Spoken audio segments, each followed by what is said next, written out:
straight out of Jersey with JerZey Jz. This man has been wrestling for over 20 years. His career has taken him through the WWE Wrestling high-profile wrestlers such as Dean Ambrose, AJ Styles, and Braun Strowman for championships. Straight out of Jersey welcomes wrestling star James Ellsworth. Hey, what's everybody? This is Joe Zapata, straight out of Jersey, and I'm here with my man James Ellsworth. How you doing, James? I'm good, my man. How are you? Yeah, not bad, not bad. Actually, we go back. I know you from the big New York events and the signings that you do over there. But I wanted to bring you on, talk about your wrestling career. Let's start right back from the beginning. Where did you grow up? I grew up in Baltimore. I'm still here. I've never left. Here in Maryland. I'm in a nice suburb now. I grew up in a pretty bad part of Baltimore, but I grew out of it, and yeah, I'm still here, man. I started training for wrestling in 2002, 4 days after I graduated high school. Oh wow, you're a Ravens fan, I think. Yeah, we big Ravens fan. So was my son, actually. My son's a big Ravens fan. We had a great year, man. It just kind of beat ourselves in that AFC title game. And a healthy Mark Andrews would have helped too.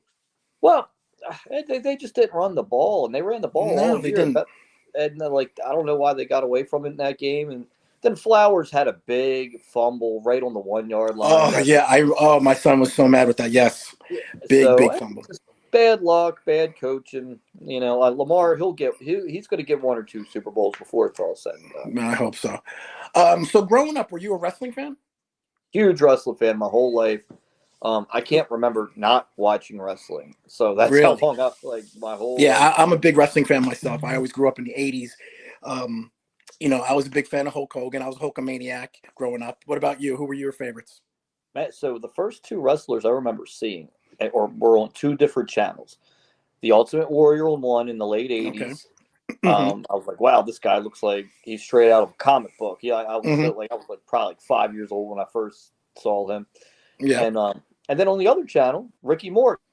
Ricky Morton. Because he just looked like somebody's cool. He just looked like somebody's cool uncle to me when I was a kid. I was like, hey, this guy, the Rock and Roll Express. Yeah. And now I'm cool. I'm very good friends with Ricky. So. Oh, is he? Oh, are you? Is he a cool guy? Yeah. Cool guy. He seems cool. Oh, that's cool. One of the best guys I've ever met in the business. Yeah. Wow. So growing up, you love wrestling. Did you say, "Hey, I want to do this as a living"? Did you really think so? Well, again, become a wrestler. It's the same answer. I don't remember not wanting to be a wrestler. I've always just wanted to be a wrestler. So really, I've loved it my whole life, man. Absolutely. Wow. So I guess it was 2002 you started going independent, right? 2002? Yeah, I started training June 5th of 2002. Had my first match, per se, around October of 2002. I've just been doing it ever since, so going on 22 years. It's what a wild ride it's been, for sure. Wow. And you were going under the name Jimmy Dream, I believe, right? Yeah, at first, because, my name's James, but everybody calls me Jimmy. James, yep. And the wrestling was my dream. So that's where that name came up. I was like, I'll be Jimmy Dream because this is my dream, and, to be a wrestler. And my whole character was chasing my dream was the whole thing. Okay. Yeah. Cool. So I guess you were doing the independent stuff and you're getting some name. When did the WWE sort of recognize it? They just bring you in? How did that happen? That shot? Well, I tell a lot of the young guys or the independents, you can send a resume in, and when they come near your city, they'll use you as an extra talent, and they need different people all the time. Extra talent meaning they could use you that day as a job guy, they could use that day as a security guard, or you could be a fake doctor, or whatever they need for that day. It's really not that hard to do, and I mean you got to show up and be professional, obviously, and if you show up and act like a fanboy or a mark, as people would say, then they'll just get rid of you. But so I did that for a while, and so I was never really on their radar. I was just doing that, and then in 2016, they gave me the match with Braun, and I got an opportunity to cut a promo beforehand, and Vince just noticed the promo and loved it, and then he started paying attention to me, paying attention to my selling, my facial expressions. And this is my favorite wrestling story ever.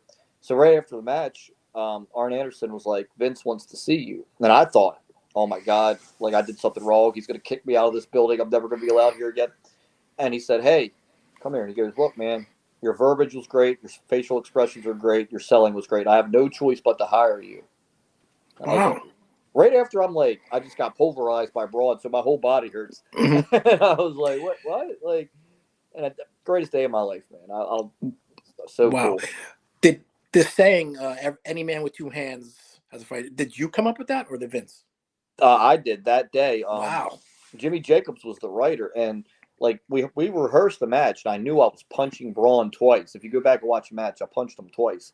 Okay. And like if you watch Rocky 5, he says, "Oh, I figure if you have two hands, you have a chance." He like Rocky says that line in the movie. So I kind of took that, made it my own. I said, "Hey, Jimmy, what if I say any man with two hands has a fighting chance in the promo?" Because it wasn't written in the promo. And he goes, "Oh man, that's a great line. Yeah, do it." Like little did I know that would be the lie that took off. That people still like, if I'm at Walmart or Target or whatever, people will come up to me and say that line still to this day. Yes. And it's like, so what's so cool about that to me is it was my line. Like I came up with it. That's cool. Stuck, you know. Yeah, that's really cool because that's what everyone says when they see you. They're like, "Oh my God, Yeah. James with every two man the fighting." Yep, that's the verbiage that everyone says. Now, speaking of Vince, and we could just touch on the subject of everything. Obviously, he's in the paper in the news about a lot of stuff. How is he with you? Very professional. You know, he picked me. So like I just said, he's the one that picked me, gave me a job, which you know was a blessing and a curse to WWE. What I mean by that is a blessing. I went right to the main roster. I was making a lot of money. I was on all the pay-per-views, all the overseas tours, all the SmackDowns, everything. But you know, the curse part is I really wish I would have went through NXT because if you go through NXT, they have time and money invested in you, and they keep you around longer because they have that time and money invested in you. Yeah. So plus, man, I would have loved to have went to NXT and learned from the best in the world, man, like a Matt Bloom, especially Triple H. Back, you know, when he was really hands-on with the product. Now Shawn Michaels is like, but yeah, like Vince, he was great to me, man. He was very honest with me. He's like, when he gave me the contract, he's like, hey, we'll give you a couple of years, you know, and then we'll bring you back every now and then. And he's like, but enjoy your couple of years here. Like he just had a vision for me right away. So. Wow, that's pretty cool. You have pretty decent promo skills. Like in NXT, they train you for that, but you just jumped right into it. Like, I mean, did you have that naturally, the promo skills that you had? Because they teach that in NXT.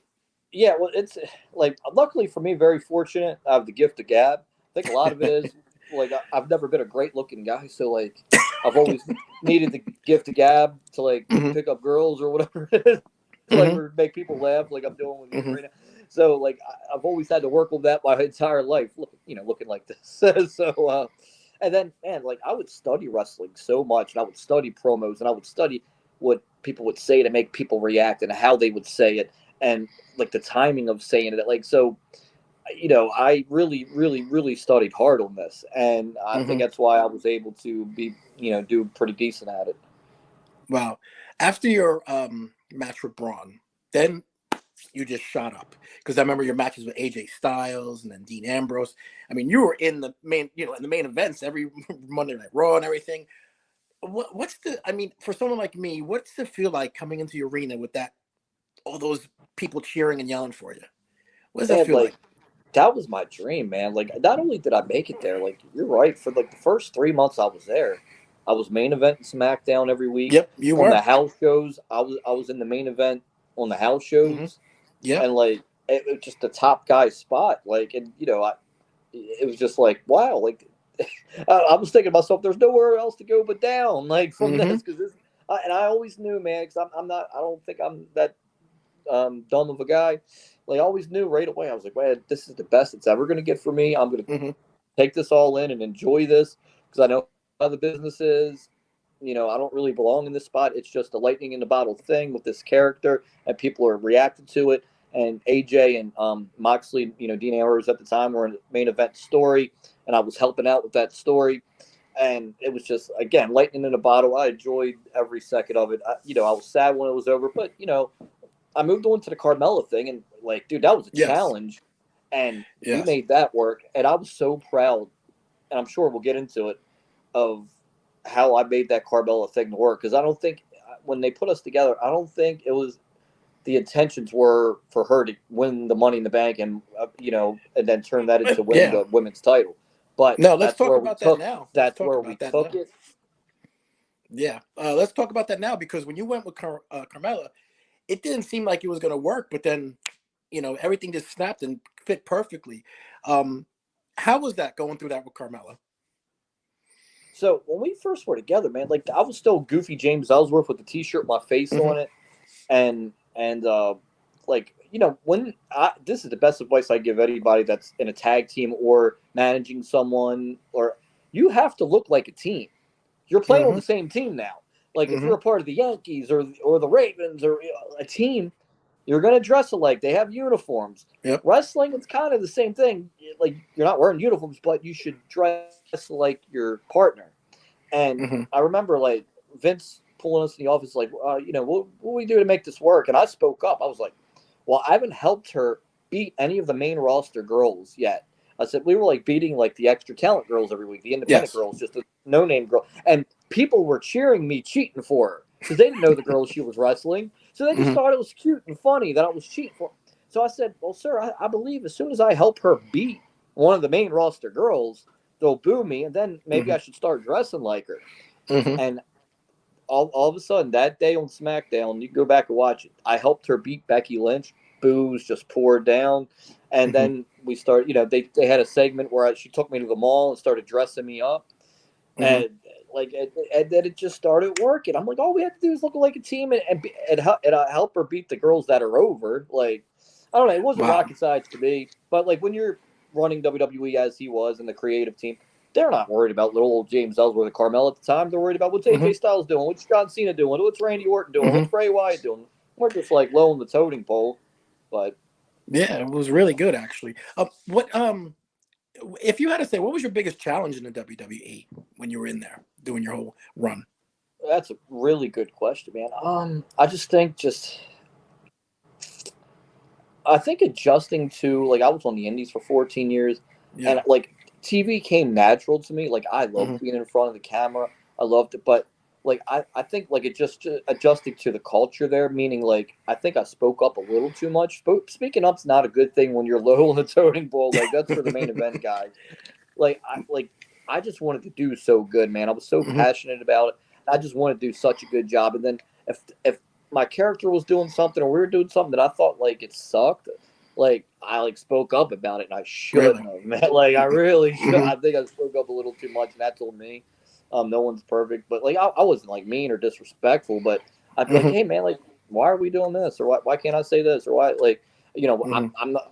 I don't have to win every match. I'll lose to everybody. I'll lose to every girl on this roster. Like I don't care about that, but I just want it to be entertaining for the audience, whatever it is I'm doing. I don't want when I walk out there with, if it's with Carmella or by myself or whatever it is, I don't want the crowd to think it sucks. Like that's it. Like that's how I was, man. And like more often than not, it didn't suck. Like it was good. There was times where it did suck, but most of the time, I think the character was in good positions, that the company gave me and provided me. And I appreciated that. I don't think I showed my appreciation enough while I was there, for sure. No, but I give it to you. You know how to sell, because selling's really big. Like when you were in the ring of Braun Strowman, you look at the difference in size, you look at it, and you can definitely see how the way you sold that of a man like, Jesus, I got to fight this big man, and trying to give it to him. I mean, selling is a big part of wrestling. Did you learn that during the independence, how to sell? I mean, through training. I mean, you were really good at it. It's good training, man. I was trained by Axel Rotten, who was an ECW wrestler, and he didn't give enough credit. And it's because he got into the deathmatch stuff, and he was known for the chairs and all that. He didn't get enough credit for how good his mind was about the business. He wrestled back in the early '90s with Lawler's USWA, and so he was around Lawler a lot. He just got into that ECW and then doing the Taipei deathmatch, and so people just started knowing him for that and booking him for that. But he was such a good mind. Like Paul Heyman's quoted saying he was one of the most underrated minds in the business. Raven said the same thing as well about Axel. and he had a lot of demons. Got into some real bad Yeah, he did. hard drugs, and which Mhm. sucked for me, man. Because him when he was training me, we got very close, became really good friends, and I Mhm. just haven't ever touched any hard drugs in my life. Like, Mhm. I'll have a beer every now and then, and in my life, I've minimum smoked weed, and that's it. Like, I have never done any hard Mhm. drug in my life, and he was real into that stuff, and it just sucked because I loved hanging out with him, I loved learning from him, and when he would get into that, I just wouldn't want to be around him. Yeah. But man, it's good training. To answer your Mhm. question, he was a great trainer.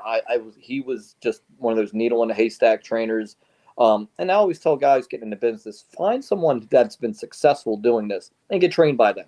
If you're getting Mhm. trained by a guy that hasn't been successful doing this, and it's just like like they don't know, they can't really, they can probably teach you the basics, most of them, but they can't get your mind right for where you want to go. And that's like, I love to create a pro school up in New York there. Okay. Uh, Pat Buck and Kurt Hawkins, Brian Myers. Mhm. I Yep. mean, they're MJF came from there. Chris Statlander, the acclaimed, like they're really busting out some gems there, Yeah. and it's because like Pat Buck was a producer, WWE, obviously Hawkins, Brian Myers, was Yep. in WWE multiple times, and Mhm. you know, and Yeah. they know the business. So Mhm. I've talked to Tony Atlas a few times, and he told me a couple times that he says when you leave the wrestling business or whatever, the locker rooms, you don't have any good friends. Do you have a lot of friends in the business still that you talk to that are really close to you? so I try to get along with everybody, man. Like Yeah. I did wrestling's so crazy, especially now with like the gossiping, and Yeah. it's a lot of it. Social media just Mhm. has ruined how us as people Mhm. communicate with each other, and talk and treat each other in a Yeah. lot of ways. And yeah, I have some very good friends. It's just like any other job where you meet people and you become friends for life, and you meet people and you don't see them for a while. But like I hadn't seen like AJ Styles in 5 years, and Yeah. unfortunately, the first time I saw him in 5 years was at Jay Briscoe's funeral, and like like our conversation with AJ and I picked up where we left off 5 years ago. Like Mhm. it didn't feel like we didn't see each other for 5 years. Like we Mhm. hugged, talked about our families, and talked about Jay because we both knew Mhm. him at different Yep. points of our, like I knew Jay my whole career because they're from Delaware. I'm from Maryland. Right next door to each other, and we would see Mhm. each other in a lot of the indies. I wrestled them a couple of times. Um, and yeah, so it's just like I said, it's like any other job where you get close to people, and then people that you don't see for a while, you don't communicate with for a while, but then everything's cool when you see them You again. talk to Carmella at all? Yeah, so we text. We got along great. Like I Yeah. always tell people that we really did, man. We were buddies. We talked all the time. We pitched ideas to each other all the time. But Mhm. she recently had a baby with Graves, and I text her congratulations, Mhm. and your guys are gonna be such good parents because they're both very good people. Mhm. I knew Graves before WWE. Like he was Sterling James Keenan on the Indies, so I used to see him at indie shows. I'm glad they found each other because it's really two good people, and I'm Mhm. very happy for them. And but yeah, like if I text her like right now, she'll get right back to me. Like Oh wow. so yeah, I would say every couple months we'll just Mhm. catch up, especially if it's her birthday. Like I'll text her happy Yeah. birthday. Just yeah, so we keep in touch for sure, That's cool. What was the locker room atmosphere like in the WWE at the time? dude. So like I think a lot of people talk about this era, right? So Mhm. I was on SmackDown in 2016, 17, and 18, right? Mhm. 2016, I think from July 2016 to about April 2017, SmackDown Live, it was one of the best like 9 months in the Mhm. history of WWE for a TV show. Mhm. Like and people from that, we all got along. We all just wanted to have a better show than Raw, and we were all just hitting on all cylinders. And Mhm.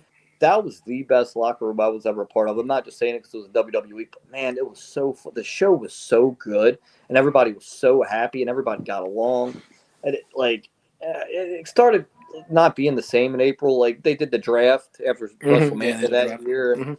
different people went different places. Like we lost Bray Wyatt to Raw, and then like yeah, Mhm. just and he was like, God, bless his family. Like Yeah, he was mhm. such a locker room leader and such a great person to be around, and just such a fun person to be around.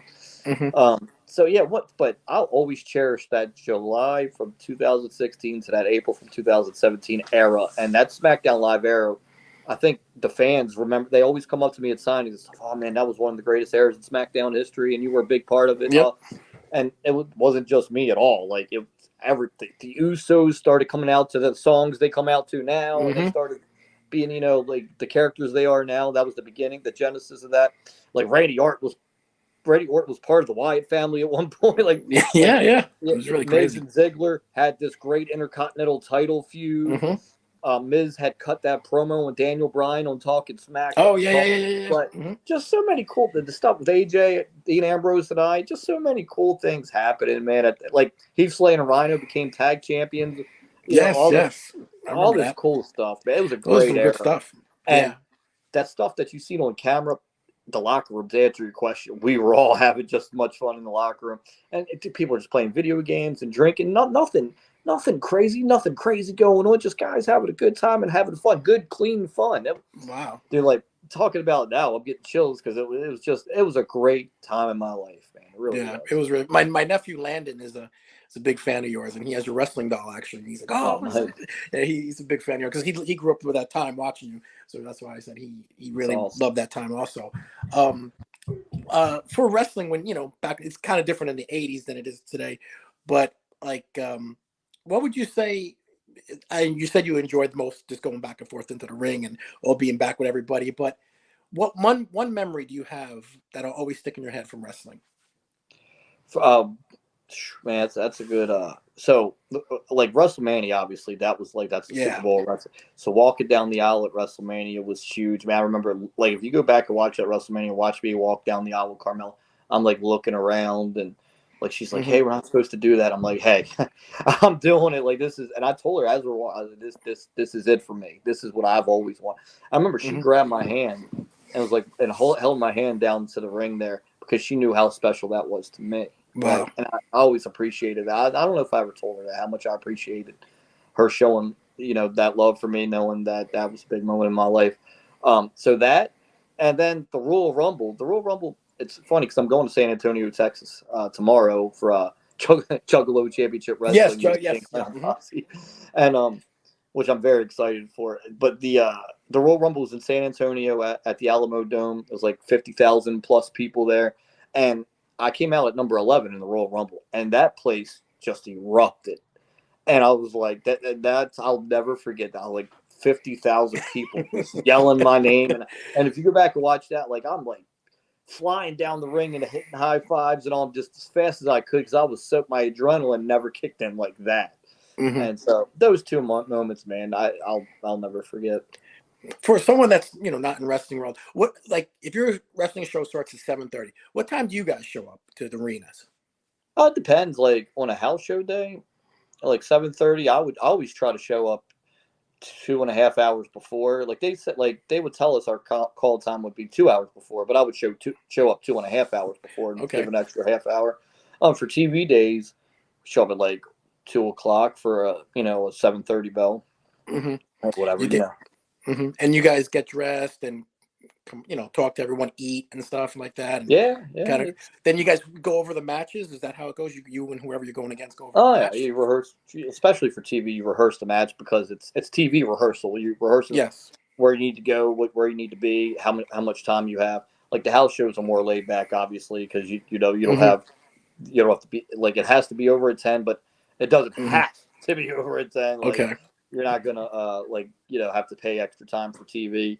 If it's not over in time. But like when I do indie shows, like tomorrow, I think 4 p.m. bell, like I'll be there.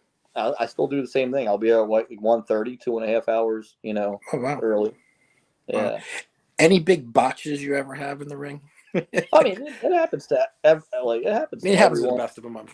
Like knock on wood, I don't ever have that many. The major one I ever had was that Styles Clash at one time, and that was just like, I was so nervous wrestling him. That was the first time I wrestled AJ. Oh, wow. And like, I have all the utmost respect in the world for him. Like, and at the time, at that time, he was the best wrestler in the world. Like, he was, and I remember I was so nervous and he picked me up for it. I was ready for it, but like, he took a little extra time, I think. And it was completely my fault, but I was like, what's he doing? And I was like, as I moved my head, he went, I was like, shit. Like, and, he saved my life. Like because there was a lot of people that, Corey Graves is one of them, Stevie Richards. If you look up on YouTube, 7 Deadliest Styles Clashes, you'll see like Roderick Strong, like all these awesome wrestlers, Corey Graves, Stevie Richards, like I said, Hayabusa, I think, or I forget which Japanese wrestler, but like, because you're taught to tuck your chin and like, and that's the one move where you don't do it.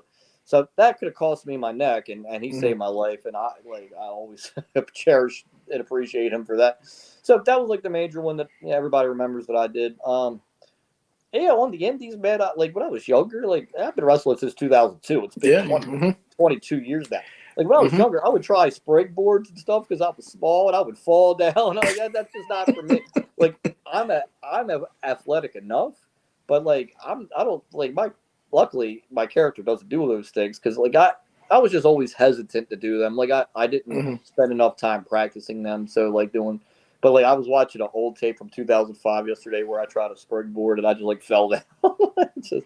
But I mean, now that I'll be 40 years old this year and I've been wrestling 22 years, like I'm pretty clean in the ring. I know what I'm doing. I know how to make the crowd react. So the botches are at a minimum. Like I said, knock on wood. But it happens to everyone, man. Like everyone. Fuck, everyone. Yeah. Like, there's not one wrestler that's been wrestling as long as I have that hasn't messed up at some point. So You have any injuries at all? Knock on wood, none. Oh, injuries? I mean, I broke both hands. Not at the same time, but like one time I got gorillaed out of the battle royal. This is back in 2005 or 6. I got gorilla pressed out of the battle royal, and I tried to break my fall because the guy didn't catch me that was supposed to catch me, and it broke my hand. Fast forward 4 years later. I was catching a guy on a moonsault because it was me and another guy catching him, but the other guy wasn't in the right position. So I saved the guy, broke my hand. So broke both hands, tore rotator cuff, lost a bunch of teeth. Like just like, and that, I mean, other than that, I wrestled through it all. Like even when I broke my hands, I wore a cast and wrestled. Like just Wow. Yeah, it's my lower back probably hurts more than it should. I mean, but knock on wood, I'm still pretty healthy. So that's good. Good. You ever wrestled in Japan? Yeah. So for WWE, we went over there. Yeah, and I was going to go over there right before the pandemic for DDT. Like I was talking to them, then a freaking pandemic hacking. And so now that I'm 40 and I'm married and I have 2 daughters, and I really love being at home. So like to go overseas and all now, like I think I'd probably charge. Like I ask for too much money, but I do it on purpose because I don't really want to leave for that long. Yeah, exactly. And happy birthday to your wife, by the way. Yeah, it was yesterday. Yeah, yesterday. You guys went out to eat and everything. Yes, want to wish you. Yeah, good time. Where'd you guys go out to eat? Oh man, she's easy, man. Like she just we went to an Italian restaurant for dinner. And then she picked out, it was real, like, not a big fancy one or anything. She's she's just a real easygoing girl. So. That's cool. You ever think about going back to WWE? Have you even talks, or do they want to bring you back at all or something? Maybe that's them calling now. Okay, but that's going to ring a couple of times, I'm sure. Oh, that's all right. Let it ring. Turns all the way over there. That's my goal, is to get back there for at least one more run. I think the cool thing is, for me, like I had that time with Carmella.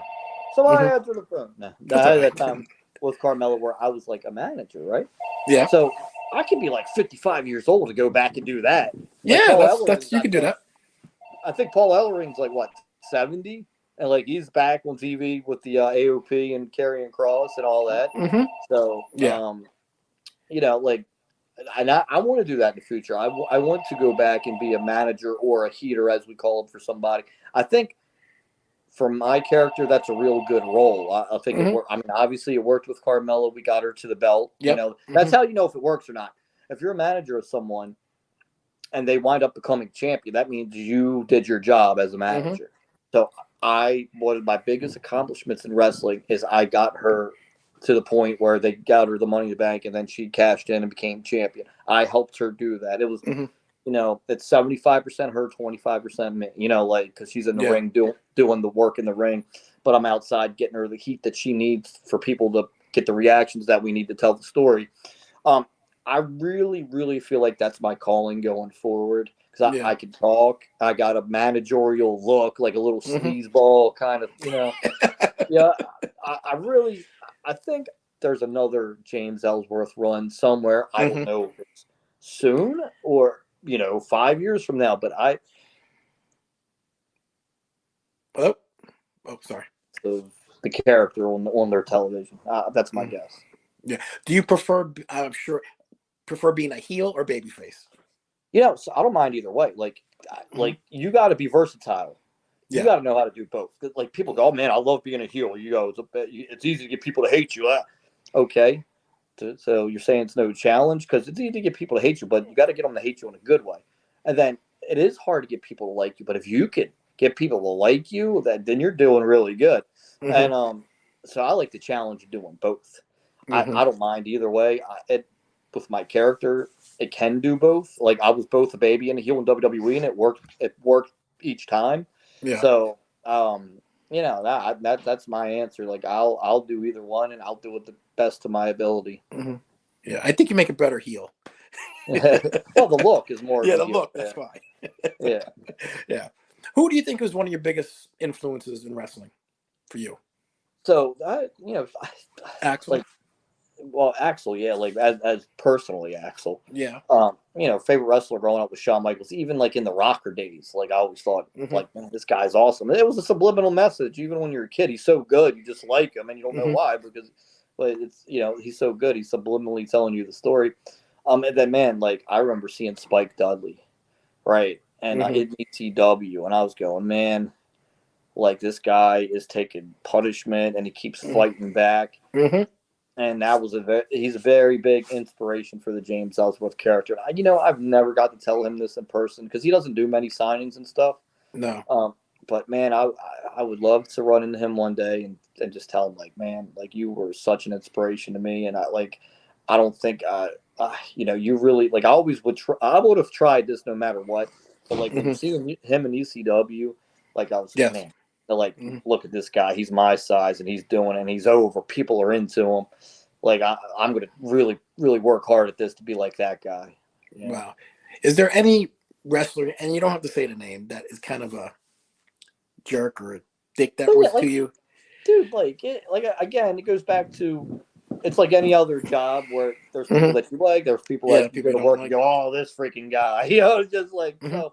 At WWE, one maybe two, that's it. Like I got along with everybody, even the people that we might have had a word or two with each other. Like we were cool later. Mhm. But yeah, it's just like again, like any other job, you got your people that are cool, you got your people that are clowns. Just Mhm. Of same, course. same thing as anything Mhm. else. Have you? I've never seen you blade. Have you bladed before? Yeah. You In the have. I indies. never seen you Oh yeah, blade because before in a match. yeah, because like, well, we don't do it on WWE, but Yeah, WD.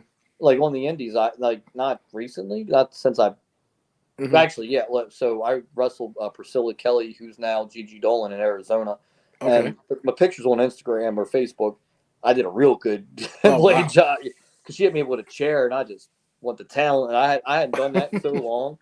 Like Mhm. it's really I had a white, because if you're good at blade, you might as well wear white. I had a white wife beater on a tank top, and it was blood all over it, and like what I had that intergender title in the Indies for a year, Yeah. Yeah. I remember that. and I was cheating all these girls, beating them all, or just disqualifying myself. So like it was time to lose it to somebody, and I remember her. Mhm. She was real popular, and I was like, "This is the girl I'm gonna lose it to." And Right. yeah, and so we had the match there, Zona, and I bled, and she won the belt. It was a big pop. Like it was at like this club.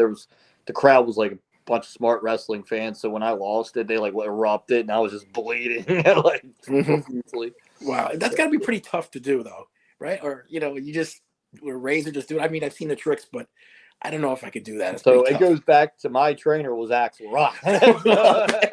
Well, now he was cut in every match. Yeah, so he taught me exactly where to hit it, Mhm. exactly how to do it. You take your aspirins with a beer before you do it. It makes the blood thicker. All this But stuff. yeah. Like, I don't condone doing that. Like, it's not for me per se.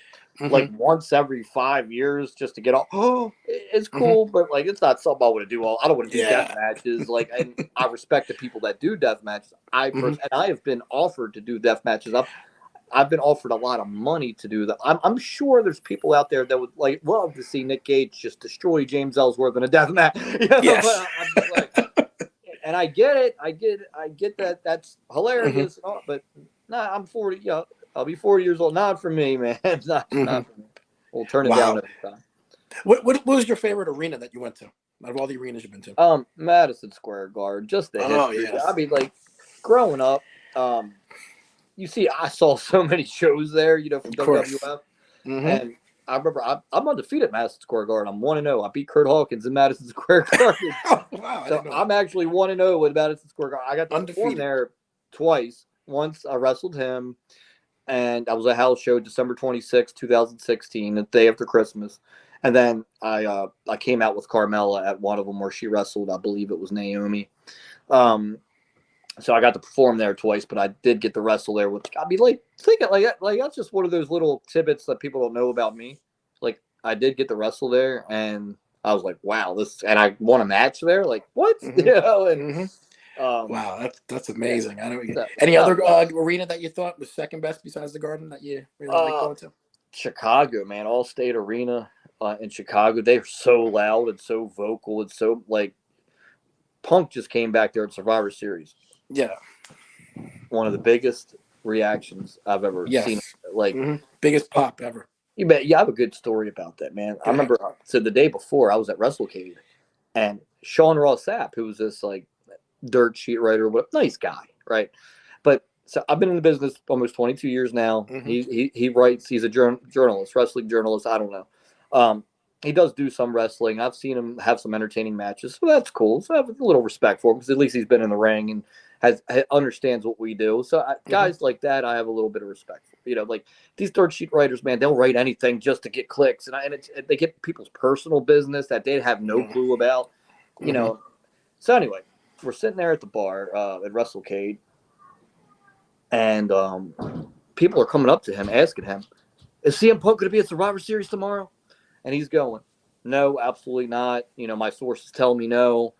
And I'm sitting there just drinking my beer going, "I don't think he'll be there tomorrow." And I'm drinking my beer. And he goes, "No, man, I have sources." And I said, "Dude, listen to me." I said, "The guy lives 15 minutes from the building. He lives 15 minutes from the building. All Triple H has to do is, hey, man, we're going to do this. We're not going to tell anybody about it. This is between you and I, on the main event's on. You just drive over here." And he goes, "I'll bet you $10,000 he's not there tomorrow." I said, "Dude, I'm not going to place $10,000 on freaking wrestling at all." You know what I mean? I said, "But I feel like he's going to be there tomorrow." So when he came, I'm thinking to myself, see, that's 22 years of knowledge that a guy that's actually wrestled there and been there, been employed by the company, this guy that's just listening to maybe one of the writers from WWE that he's paying to give him the inside info. But the writers didn't even know. So come to find out, it was Triple H, Nick Khan, and CM Punk. Only three people that knew. Okay. That's the only part I didn't predict was Nick Khan was involved. So, but he drove in during the main event. Guy lives 15 minutes away. It happened just like I thought it would. And I remember I tweeted at Sean Ross Sapp, "I should have took you up on that $10,000. Oh, wow. Again, he was a nice guy. He wasn't disrespectful to me. He was all right. And I do appreciate that he does try to wrestle in the independent sometimes. So that's fine. But, and to each his own. If people are making money off of being wrestling journalists, good for them. I just wish they would stay out of people's personal business because they have no right to comment on anything unless someone gets arrested. Then they go, "Oh, this guy got arrested and this stuff is real." Yeah, exactly. But, for them just write whatever they want. And for people, and they have to understand there's people that actually believe this bull crap. And, and some of it's true and some of it's not true. But like they don't know because they weren't there. Like it's the old Johnny Depp. Were you there? You're exactly right. And so that's what I don't like about it. If they're just talking about wrestling and what's going on television, great. If they're predicting things that are going to happen or their sources are telling them, Sasha Banks is going to AEW, that's cool, whatever. But just stay out of people's personal freaking business. Yeah. How was Triple H working with him? Was he cool? Yeah, very cool. Like I said, I wasn't an NXT guy, so I didn't get to be around him much. I would have loved to have been around him more and got to learn from him more, got to talk to him more and pick his brain more. But like when I had the ladder match with Styles on SmackDown, we were in Canada, and the ladder match for my contract, and he helped us put it together. Oh, did he? I got to talk to him, and I cherish those moments. I do got to talk to. I didn't have a big relationship with him, so I wasn't an NXT guy. I wasn't as concerned, and I understand that, and I get that. And I wish I did, man. Obviously, he's in charge now, and that's not why I wish that I had a bigger relationship with him. I just respect his mind so much and who he is so much. I wish I had more of a relationship with him for sure. Yeah, he definitely knows the business. He definitely knows the business. He's very good. Have you ever met The Rock? That's a funny story. So they were filming Fighting with My Family in LA at a SmackDown, the Page movie, and everybody's talking about how he's going to be there. And I was like, man, I'm going to beat The Rock. Screw this. I'm going to figure out a way to find this dude and me. So I'm looking around for him all day. Can't find him, this and that. He's walking by, big entourage with him. And he's filming a movie. Got to keep in mind, this is a set to him on this day. They were filming Page's first time looking at the ring at WWE and all this. And I stopped him. I said, hey, Dwayne, I'm James. It's very nice to meet you. I just wanted to shake your hand and introduce myself. And he looked at me, he shook my hand, and goes, hey, James, you're doing a very good job. Keep it up. And he just walked away. And this wasn't the end of it. So we're sitting in catering, and he goes, and one of the writers come up to me and goes, hey, man, a bunch of you guys are going to be extras in the movie. And, The Rock said you were very respectful. He's making sure you're an extra in the movie. So if you go back and watch the movie, while Paige walks out to the ring, I'm sitting in one of the seats just being an extra, in the arena. And I have a photo of it for me from the movie. And I got a significant amount of money for that 10 seconds that I'm in that movie. Wow, that's great. All because I was just respectful to the guy. So that's another lesson to people. Just be respectful. He probably doesn't even remember that he did this for me. He met me for 5 seconds. That was our whole conversation. That was our whole thing. And that same day I met Topanga from Boy Meets World. Oh, and, yeah. I didn't know she was going to be there or expected it. She was just backstage because it was LA. And I'm always mad at myself because I didn't get a picture with her because I didn't expect to see her. I'm just walking around and I see her, and I shook her hand, and I was starstruck again. Really? I never got I'm still mad at myself to this day about that. I got a picture of Macaulay Culkin backstage, all these cool people, Kid Rock, all these people. But Topanga, who I grew up had a crush on every other man in America, and I was like. It just didn't do it. I always take the picture, is what I tell people. So as I begin to wrap up, I'm trying to think of a couple. I'm going to say a couple names and tell me if you know them or had any story with them. Ric Flair. Yeah, I did a Snickers commercial, Ric Flair. You can look it up on YouTube. Oh, really? Yeah, it was shown on WrestleMania that year, WrestleMania 33. Anytime I've been around him, he's so funny. And, I've been in bars with him, and he, buys you drinks. You're like, oh, you don't have to do that for me. It's no, I want to do that for you. And you're like, okay. Oh, wow. Very, very nice to me, man. I love the guy. Hulk Hogan. Hulk Hogan, when WrestleMania was in Tampa a few years ago, I stopped by his beat shop, and he was there, and I got to talk to him for a while. Jimmy Hart, who I know from the Indies, who I'm a friend of, walked me up to him, and I talked to him for about 15 minutes. He was just like, hey, how's your body holding up? And he was like, you were entertaining. I'm like, Hulk Hogan saying I was entertaining. This is good. He was nice to me. A lot of the top guys like that, they're so happy about this wrestling stuff because they made so much money. You know what I mean? Yeah. Cool. So. Yeah. Kevin Nash. Kevin Nash, yeah, we've had so I run Adrenaline Championship Wrestling here in Maryland, acwtix.com. Anybody wants to check out our website, and we've had him a few times, and he's all business and very cool, man. He's very cool, very cool. If we had him here from Steve Perkins, Big Time Wrestling, we've done some joint shows, and we've had Nash a few times, and I've seen him a bunch of times on all their shows and conventions, and he'll, I always go up, and I'm always respectful to him, and I think a guy like that. The old school appreciates that, knows I'm respectful, and always gives me the time of day when I talk to him. Yeah, I think that's the biggest thing, being respectful to the older guys too, the guys that you grew up watching, like the Shawn Michaels and the Ric Flairs. And all goes a long way, man. It does.